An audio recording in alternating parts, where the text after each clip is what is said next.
ఉత్తరాంధ్ర రుణం తీర్చుకుంటారని సీఎం చంద్రబాబు తెలిపారు. భోగాపురం ఎయిర్పోర్టు పనులను ఆయన పరిశీలించారు. దేశంలో ఎక్కడా లేని విధంగా గ్రీన్ఫీల్డ్ ఎయిర్పోర్టు పనులను నిర్మిస్తామని వెల్లడించారు. విమానాశ్రయాన్ని 2026 జూన్ చివరి నాటికి పూర్తి చేస్తామని ధీమా వ్యక్తం చేశారు. వాళ్ళు ఒక యాక్షన్ ప్లాన్ తయారు చేసుకొని రావాలి. ఇక్కడ జాబ్స్ ఏం క్రియేట్ చేయగలుగుతాం, ఏ యాక్టివిటీ తీసుకొస్తాం, ఎట్ట అభివృద్ధి చేస్తాం అవన్నీ తీసుకురమ్మంటున్నారు. ఈ ఎయిర్పోర్ట్ కానీ పూర్తయితే రాయగఢ్, కోరాపుట్, మల్కన్గిరి, ఈస్ట్ గోదావరి, శ్రీకాకుళం, విజయనగరం, విశాఖపట్నం, అనకాపల్లి కూడా మొత్తం ఈ ప్రాంతాలన్నీ కూడా చేసే పరిస్థితి వస్తుంది. దీనికి కొన్ని చిన్న చిన్న సమస్యలు కూడా మా దృష్టి తీసుకొచ్చారని రివ్యూ చేశాం.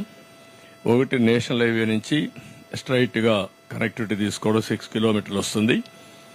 పాత నేషనల్ హైవేలో ఒక 12 దగ్గరలో కొంచెం రోడ్స్ అన్ని కూడా కనెక్టివిటీ కానీ జంక్షన్స్ కానీ కొంత ఇంప్రూవ్మెంట్, కొంత ప్రాబ్లమ్స్ ఉన్నాయి, అవన్నీ కరెక్ట్ చేయాలి. ఒక 5 స్టేట్ హైవేస్ లో కూడా కొన్ని సమస్యలు ఉన్నాయి. ఏ ఎయిర్పోర్ట్కైనా ఎప్పుడైనా కనెక్టివిటీ చాలా ముఖ్యం. ఈరోజు హైదరాబాద్ ఉంది, ఔటర్ రింగ్ రోడ్ తీసుకొచ్చాం.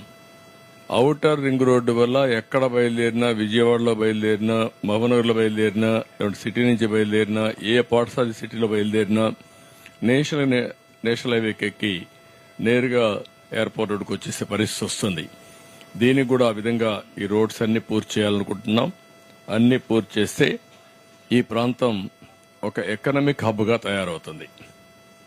ఇక్కడుండే ఉత్తరాంధ్ర యువత వేరే ప్రాంతానికి పోయే అవసరం లేదు. అలాంటి ప్రాజెక్టులు చాలా చేశాం. ఈ రోజు నేను వచ్చింది కూడా ఇక్కడికి మెయిన్ గా వచ్చింది, మా ఎన్డీఏ కూటమికి ఉత్తరాంధ్ర బ్రహ్మరథం పట్టారు. మాక్సిమం ఓట్లు వేశారు, అంటే ఓట్ల వర్షం కురిపించారు. రాష్ట్రం అంతా సునామీ, ఆ సునామీలో నెంబర్ 1 ఉత్తరాంధ్ర. నేను కూడా మెసేజ్ ఇవ్వాలని ఇక్కడికి వచ్చాను. ఎప్పుడు కూడా ఓట్లు వేసిన వర్గాలను గాని ఓట్లు వేసిన ప్రాంతాలను గాని మర్చిపోవడం సబబు కాదు. అందరికీ న్యాయం చేస్తాం, కానీ ఎక్స్ట్రాగా వీళ్ళకి చేయాల్సిన అవసరం ఉంది. ఆ నమ్మకం మా మీద వీళ్ళు పెట్టుకున్నారు. తప్పకుండా దానికోసం నేను వచ్చాను. నా టూర్ ప్రోగ్రాం చూస్తే జిల్లాలో తిరిగే ఫస్ట్ ప్రోగ్రాం ఉత్తరాంధ్రకు వచ్చాను. ఇక్కడి నుంచి మళ్ళా నెక్స్ట్ ఎక్కడికి వెళ్లాలని రాయలసీమ అవన్నీ వెళ్తున్నాను. ఆ మెసేజ్ కూడా ఇవ్వాలనుకున్నాను, వచ్చి చూశాను. నేను ఒకటే మీ అందరికి హామీ ఇస్తున్నా, 2026 వాళ్ళు జూన్ అంటున్నారు, నేను ఇంకా ముందే తీసుకురమ్మంటున్నాను. దాన్ని ఇంకా ప్రీపోన్ చేయాలి. ఏం చేస్తారు, వర్కౌట్ చేస్తారు. మాక్సిమం జూన్ 30th కంటే ఎక్సిడ్ కాదు, ముందుకు పోదు, ఇంకా వెనక్కి వస్తుంది. వచ్చి దీన్ని ఆపరేషన్ చేయాలి. దానికి ఏమేం కావాలో అన్ని కూడా సహకరిస్తాం. ఈ ప్రాజెక్ట్ ని పరిగెత్తిస్తాం. అదే చెప్పాను, రామ్మోహన్ అడిగిరికి వస్తా ఉంటావు. రెగ్యులర్ గా నేను పోలవరం ఎట్టయితే ఇన్స్పెక్ట్ చేశానో మరి ఇన్స్పెక్ట్ చేసి అన్ని రెడీగా ఉన్నాయి. పూర్తి చేయించే బాధ్యత, అనుభవాలు కూడా ఉన్నాయి. మీకు మొత్తం అన్ని ఎయిర్పోర్ట్ చూడొచ్చు. సివిల్ ఏవియేషన్ మినిస్టర్ గా చూసిన తర్వాత users friendly, latest technologies, one of the most modern airport విశాఖపట్నంలో రావాలి. దానికి కూడా దోహదం చేయమని వారిని కోరాను. నాకు ఆ నమ్మకం ఉంది, సమర్థత ఉంది.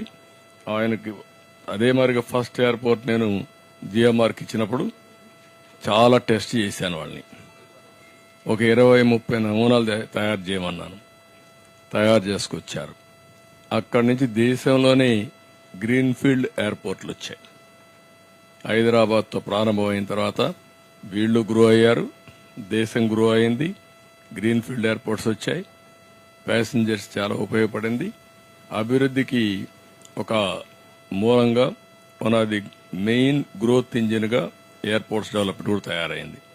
We are very happy. అందుకే ఈ 4 విషయాలు మీకు చెప్పడం కోసం ఈ సమావేశం పిలిచాం. మళ్లీ అవసరమైతే మళ్లీ వస్తా. ఇది ప్రారంభం మాత్రం. విశాఖపట్నం రుణం తీర్చుకుంటాం. వీళ్లు చూపించిన అభిమానం, ఎన్ని క్రైసిస్ ఉన్నా నా మీద వాళ్ళకు ఒక నమ్మకం, వాళ్ళు నాకు ఒక నమ్మకం. ఈరోజు మా ఇద్దరికే కాకుండా అందుకే బీజేపీ